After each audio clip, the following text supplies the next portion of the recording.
Bonjour, aujourd'hui je vous présente une nouvelle vidéo et aujourd'hui je vais vous parler de François Ier. Né au château de Cognac le 12 septembre 1494, François est le fils de Charles, comte d'Angoulême et de Louise de Savoie. Il est comte d'Angoulême en 1496, puis duc de Valois, d'Orléans et de Romorantin en 1498, duc de Milan en 1515. Il succède à son cousin et beau-père Louis XII, mort sans héritier mâle en 1515. Dès son avènement, il reprend à son compte la conquête du Milanais et du royaume de Naples, objet de l'ambition de ses prédécesseurs. Il conduit dans ce but une série d'expéditions transalpines, comme les 5e, 6e, 7e, 8e et 9e campagnes d'Italie.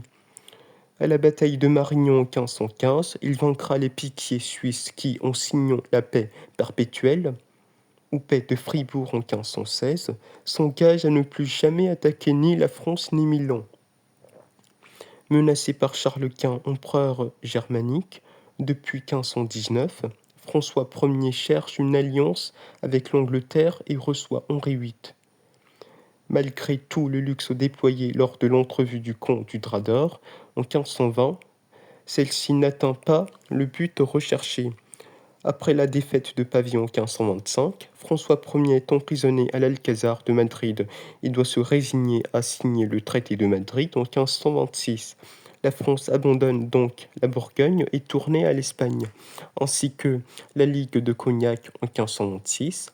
Réunissant l'Angleterre, la France, la papauté, les Vénitiens et les princes allemands contre l'Espagne, oblige donc Charles Quint à accepter le traité de Cambrai en 1529.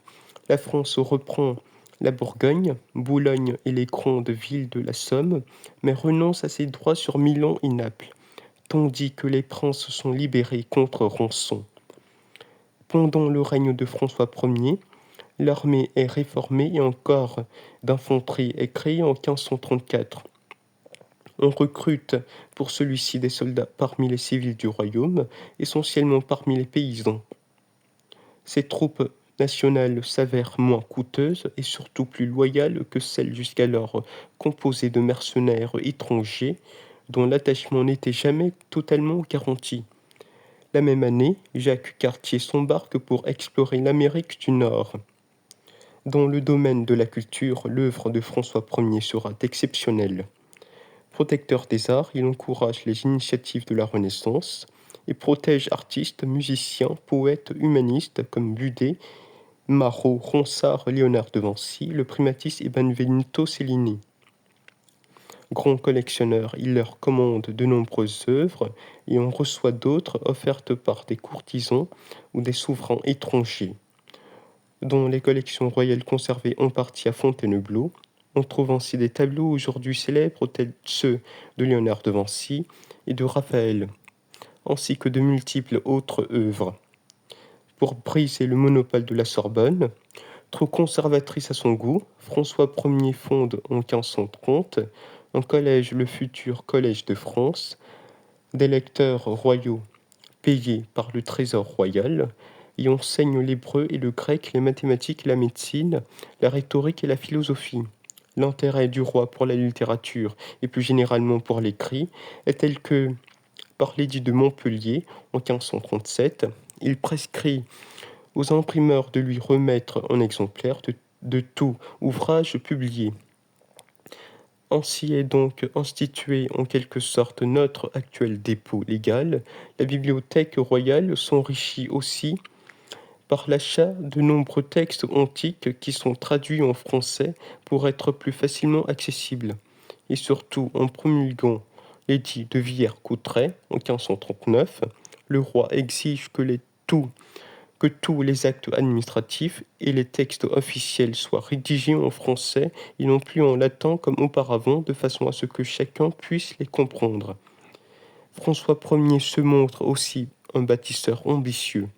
Tandis qu'il réside en Val-de-Loire, il entreprend la reconstruction du château de Blois, projet qu'il abandonne pour se consacrer à l'exceptionnel château de Chambord. Lorsqu'au milieu de son règne, après sa captivité à Madrid, il retrouve sa liberté, il établit sa résidence en Île-de-France, construit Fontainebleau, Saint-Germain-en-Laye, Madrid, La Muette de Saint-Germain-en-Laye et Chaluot. Tous ces châteaux demeures d'exception plus que royale ont marqué l'histoire de l'architecture et des arts au XVIe siècle.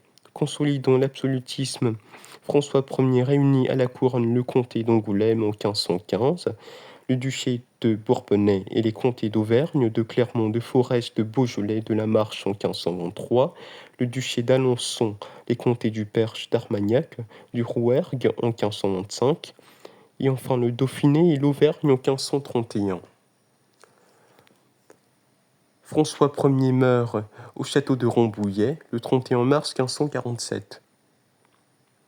Il a eu pour femme Claude de France et Éléonore de Habsbourg.